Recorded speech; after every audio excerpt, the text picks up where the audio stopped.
Muchas gracias a quienes organizan este congreso, un espacio maravilloso para discutir y hablar sobre lo que nos gusta, lo que nos interesa, que son básicamente los museos. Cristina no pudo estar aquí presente, les envía sus saludos. Es la directora del Museo Etnoindustrial de Galera Zamba. Para ubicarlos, Galera Zamba es un corregimiento del municipio de Santa Catalina. Esto es el departamento de Bolívar. Quizás de Bolívar en Colombia conocen Cartagena de Indias, que es la ciudad pues, más cercana a Galera Zamba. Es un sitio que desde hace algunos años se ha convertido en un destino turístico por un fenómeno que ocurre en las piscinas que alguna vez se utilizaron para sacar sal, que es el Mar Rosado, y que hizo famoso Carlos Vives hace algunos años con un video y que puso, digamos, en el mapa a Galera Zamba como destino turístico. Pero para los habitantes de Galera Zamba, su historia interesante está relacionada con una indígena, la India Catalina, que también es famosa en Colombia y quizás internacionalmente por los premios de cine y de televisión India Catalina. Esta joven fue raptada en uno de estos viajes iniciales del proceso de conquista, de exploración del actual territorio colombiano. Fue llevada a la isla de la Española, a Santo Domingo. Allí se hispaniza, se cristianiza y se va a convertir esta mujer después en una de las intérpretes de los conquistadores españoles que llegan a territorio colombiano hacia 1535 más o menos. En ese momento ella vuelve a aparecer en el registro histórico asociada a una denuncia que hace a los conquistadores sobre el robo que se estaba haciendo del oro que estaba siendo enviado a España, o sea, el tesoro del rey. Entonces aparece tangencialmente en el registro histórico y desaparece después en los archivos en 1537, pero se convierte en un símbolo de resistencia, en un símbolo de la identidad nativa de los pueblos prehispánicos del Caribe colombiano. Y como les había mencionado, después hay un cambio importante en el abordaje de Galera Zamba y que está relacionado con la explotación de sal, una explotación de sal que sabemos que se venía dando desde época prehispánica, que se va a mantener después durante la época colonial y se va a fortalecer a partir del siglo XIX y la construcción, digamos, de la República de Colombia como un sitio clave en la explotación salina, que desde hace algunos años ha sido abandonada y se ha convertido, como les dije, pues en un destino turístico muy particular, y es ese fenómeno que sucede justamente en estas aguas concentradas de sal, de estos colores rojos, ¿no? Y en medio de este contexto es que aparece un museo. En Colombia los museos comunitarios son relativamente más frecuentes que aquí en Panamá. Iniciativas sociales sin ningún tipo de intervención estatal, en donde normalmente tampoco hay especialistas en museos involucrados. Quizás el ejemplo más conocido a nivel mundial es el Museo Comunitario de San Jacinto Bolívar, que es una organización social que le hizo frente a la violencia de paramilitares y de la guerrilla a partir de la consolidación de un museo. En el caso de Galera Zamba, la situación es diferente. Surge como un interés de la sociedad de rescatar su pasado prehispánico, haciendo énfasis, por supuesto, a la India Catalina y a ciertos objetos arqueológicos que iban apareciendo en la población. Decidieron en el 2006 organizar una pequeña exhibición arqueológica y resaltar ese pasado indígena. Y es relativamente llamativo porque en Colombia y bueno, en esta región, que es la región istmo-colombiana, en donde no tenemos arquitectura monumental como en Mesoamérica o en Perú, la reivindicación de lo prehispánico no es muy fuerte, ¿no? La gente tiene ciertas prevenciones sobre que aquí no se hizo nada importante porque no hay grandes construcciones, entonces el tema del pasado prehispánico resulta complicado y sin embargo para la comunidad de Galera Zamba era un tema relevante que debía ser potenciado a partir de una pequeña sala de museo que después con el apoyo de la red de museos de Colombia empieza a cobrar sentido, se le empieza a dar un tipo de asesoría técnica en el montaje y finalmente algo además muy particular que ocurre en este lugar y en Colombia, que es un país extremadamente violento, en donde todavía se vive la violencia y la guerra de una u otra manera. En este lugar, en este corregimiento, como no pasaba absolutamente nada, no había momentos de violencia, ni de robos, ni de nada, la alcaldía decide eliminar la estación de policía de este corregimiento y le entrega a la comunidad ese edificio de la estación de policía para que haga un museo. Eso es un asunto bien extraño en Colombia, maravilloso a mi modo de ver, y es que podamos convertir una estación de policía en un museo. Y es como en el 2009 se consolida entonces el Museo Etnoindustrial de Galera Zamba, que de inmediato se integra a la red de museos departamentales del departamento de Bolívar. Y además recibe el apoyo de la institución educativa, la escuela que funciona allí, que es la Miguel Nevado, que a partir de la participación de sus estudiantes de últimos años, trabaja también y desarrolla actividades asociadas con la difusión y con la mediación en el museo. Como les dije, se integra a la red de museos y consigue a partir de una cooperativa garantizar que se inscriba en un circuito turístico del departamento de Bolívar. Entonces ya quienes duran muchos días en Cartagena y probablemente ya no tienen mucho que hacer dentro del centro histórico, entonces buscan alternativas cercanas a la ciudad y una de ellas es visitar el Mar Rosado, que incluye por supuesto la visita al museo y otra serie de atractivos turísticos que hay ambientales cerca del sitio, y a partir de esas donaciones que hacen estos tour operadores, pues se garantiza la operación del pequeño museo. Ahí, ¿cómo llego yo a este museo? Pues yo llego por una situación muy diferente. Yo soy arqueólogo, desde hace varios años me dedico también a la arqueología marítima y con David Weed, un historiador estadounidense, estábamos interesados en abordar desde una perspectiva arqueológica un naufragio que hubiera estado articulado al tráfico de personas esclavizadas. Un asunto que desde la perspectiva arqueológica no se ha hecho todavía en América, en África se han excavado, investigado algunos de estos naufragios, pero en América no se había hecho y me resultaba pues particular en el caso colombiano, en donde la arqueología marítima o subacuática se ha concentrado es en el tema de los tesoros y específicamente del galeón San José, así que tratando de desgaleonizar el tema, la idea era abordar un contexto arqueológico de este tipo y todo lo que significa y lo que tiene detrás. En esa primera revisión con David encontramos varios de los naufragios que están asociados además o cercanos a Cartagena de Indias, porque hasta 1640 fue el gran puerto que se dedicó al comercio de africanos esclavizados, y por supuesto las posibilidades de encontrar naufragios cerca de Cartagena de Indias eran bastante altas. Nos llamó la atención uno en particular que mencionaba que en 1620 el Nuestra Señora del Rosario se había hundido cerca del sitio de Zamba, que es como se conoce ahora Galera Zamba.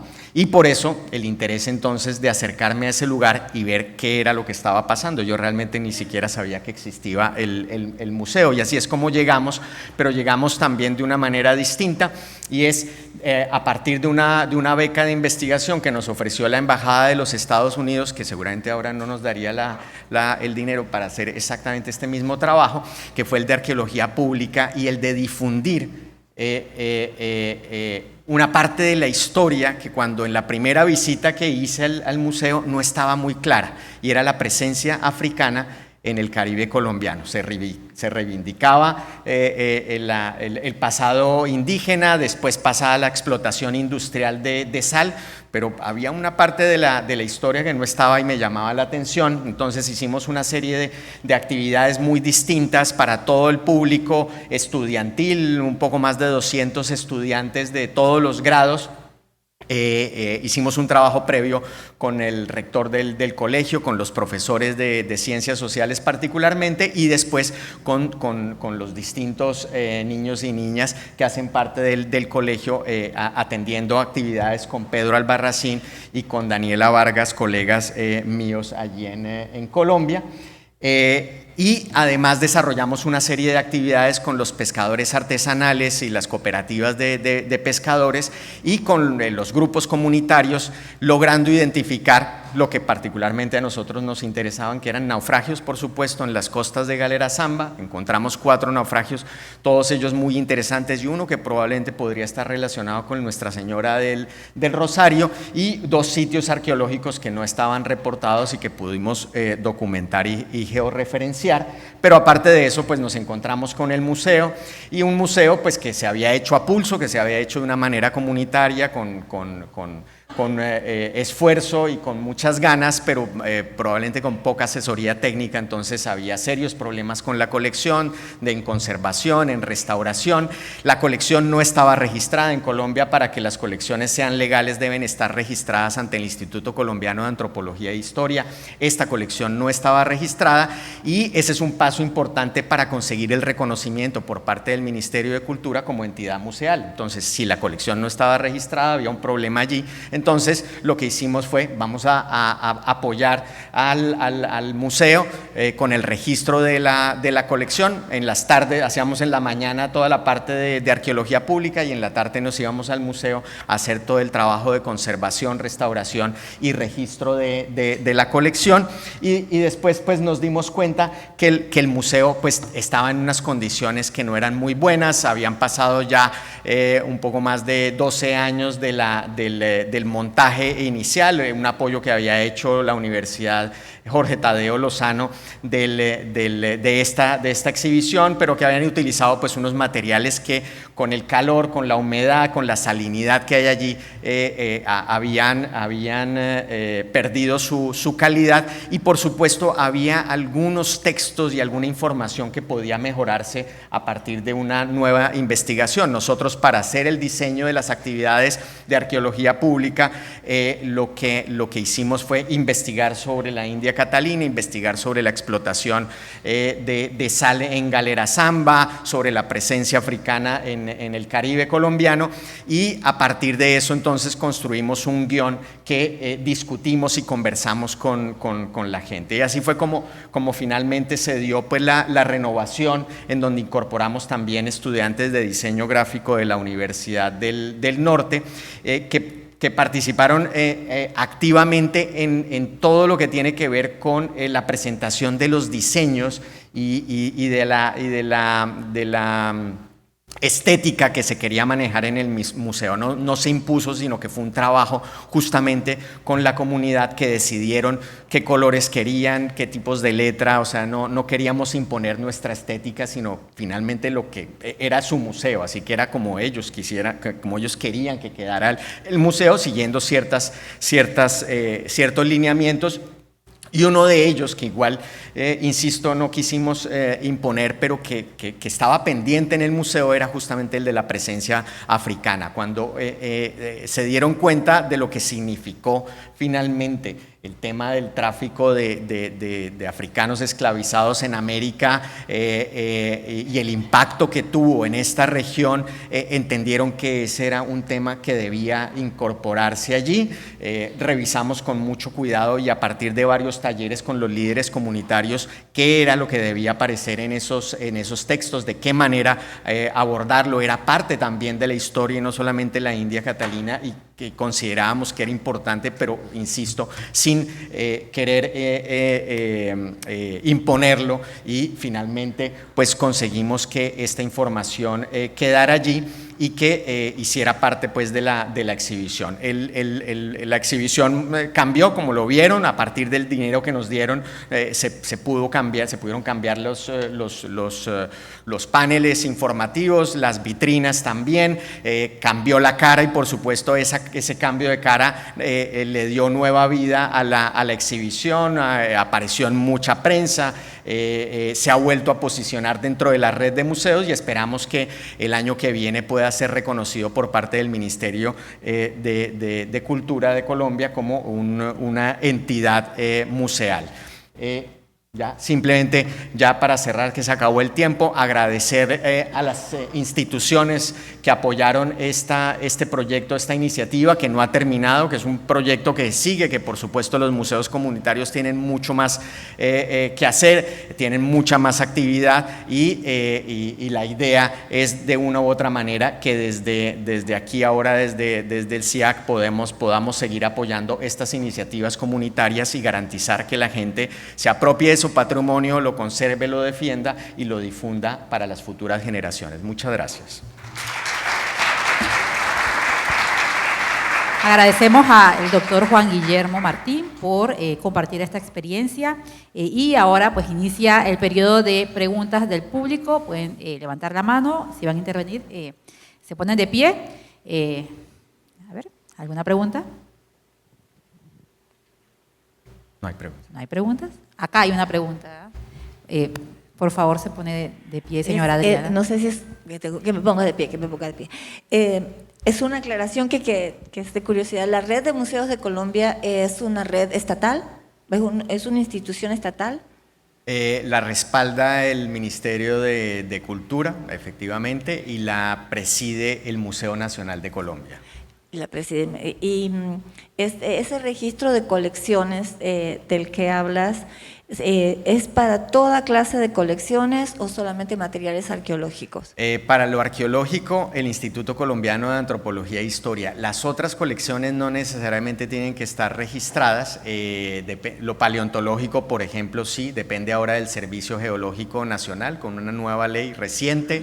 Y colecciones, por ejemplo, coloniales, podrían eventualmente registrarse en las bases de datos del Museo Nacional, pero esas no es obligatorio su registro. Las arqueológicas por ley son obligatorias. Todas esas preguntas porque aquí se está trabajando toda esa parte en la nueva reglamentación, en la nueva ley, y estamos apenas empezando. Y me parece muy valioso para nosotros la experiencia de aprender cómo se hace. Sí, además es clave el registro porque finalmente también es la posibilidad de consultar.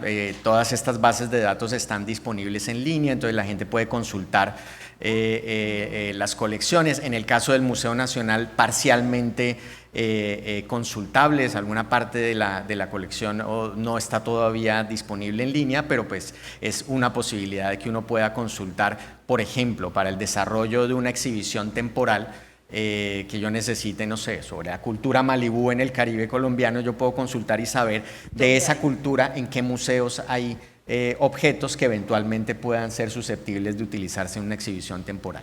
Yo creo que acá tenemos la gente de patrimonio histórico de mi cultura, que es algo en lo que todavía nosotros estamos en pañales, pero que esa experiencia pues tiene que nutrirnos, ¿no? Que vayamos en camino, ahorrando camino, aprendiendo de lo hecho.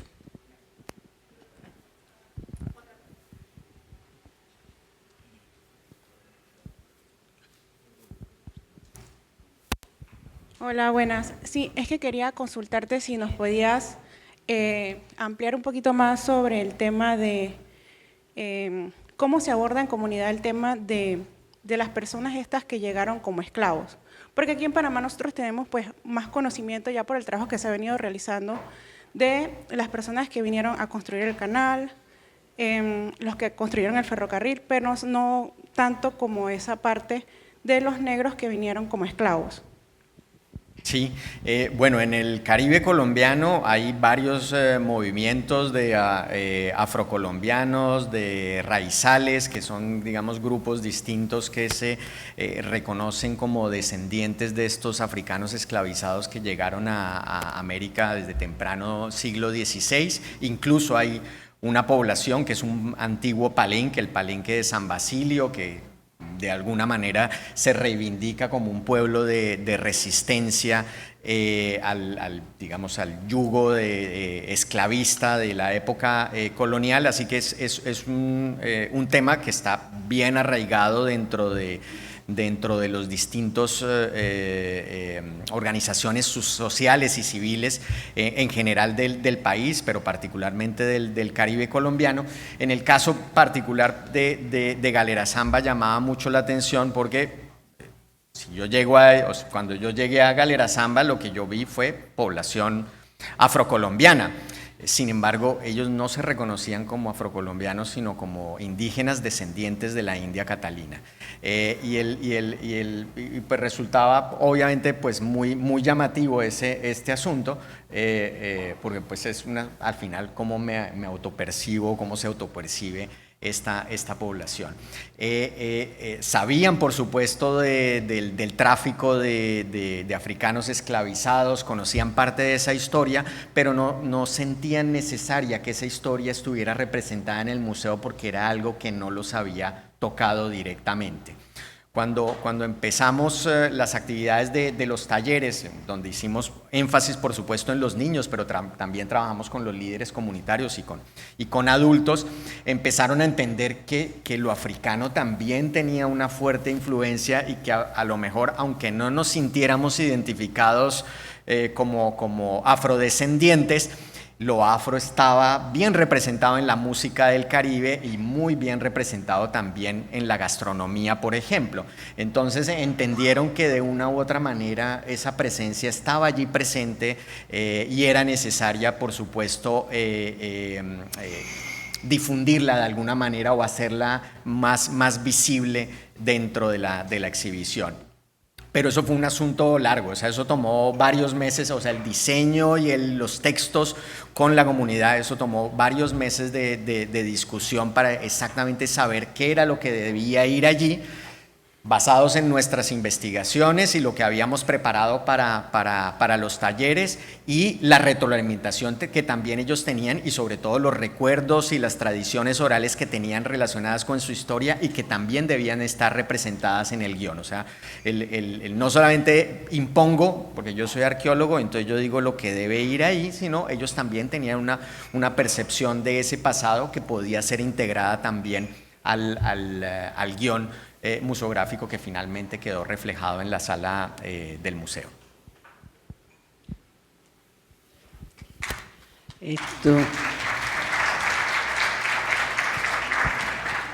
Otra pregunta.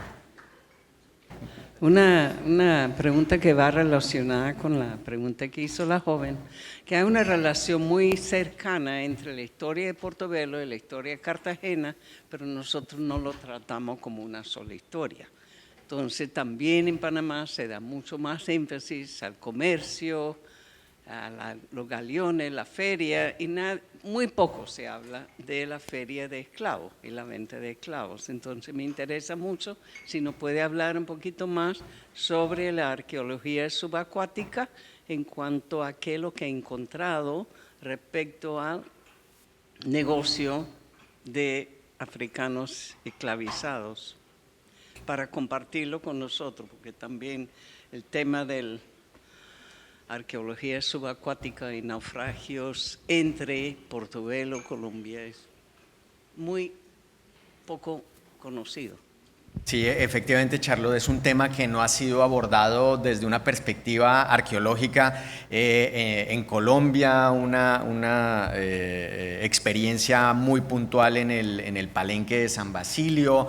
Aquí en Santiago del Príncipe, si no estoy mal, también se hizo un abordaje arqueológico, pero desde la perspectiva de la arqueología subacuática o arqueología marítima, no se ha hecho nada ni en Colombia ni en Panamá. Yo no menciono los resultados de la investigación subacuática porque todavía no la hemos hecho. Yo ahora estoy esperando los resultados de una convocatoria a la que nos presentamos para poder adelantar la investigación arqueológica en al menos uno de los 4 naufragios que nosotros consideramos que tiene las características y el potencial para ubicarse en el siglo XVII y que eventualmente esté directamente relacionado con el tráfico de africanos esclavizados. Así que por eso no puedo ofrecer más allá de eso, que a partir particularmente de la participación activa de taller, o de la realización más bien de talleres con pescadores artesanales, es que llegamos a estos sitios arqueológicos que seguramente de otra manera no lo hubiéramos conseguido. O sea, es gente que conoce muy bien los bajos de Galera Zamba, que utiliza además los sitios donde hay naufragios para buscar langostas y otra serie de peces que se desarrollan muy bien en este tipo de ambiente. O sea, no es gratuito que ellos conocen los sitios donde hay naufragios porque les llama la atención el patrimonio sumergido, ¿no? Sino porque se crean una serie de ambientes muy particulares que se pueden explotar desde la pesca artesanal. Entonces el interés de ellos es ese. Y ya pero además fue un proceso largo también en el caso de los pescadores, mucho más complicado, porque no querían darnos información o no querían contarme los detalles de los naufragios ni nada. Primero porque no sabían si íbamos a de pronto a sacar cosas y a vender, que ellos ya lo habían hecho y no les había salido bien el negocio, me dijeron. Entonces nosotros sacamos unos cañones, perdimos plata y nos quedaron debiendo una plata. Entonces había como esa prevención. Y la otra era porque son puntos de pesca exclusivos. Entonces la otra era: ¿a usted le interesan las langostas? ¿A usted qué es exactamente lo que le interesa? Hasta que después de un largo proceso en donde finalmente conseguimos ya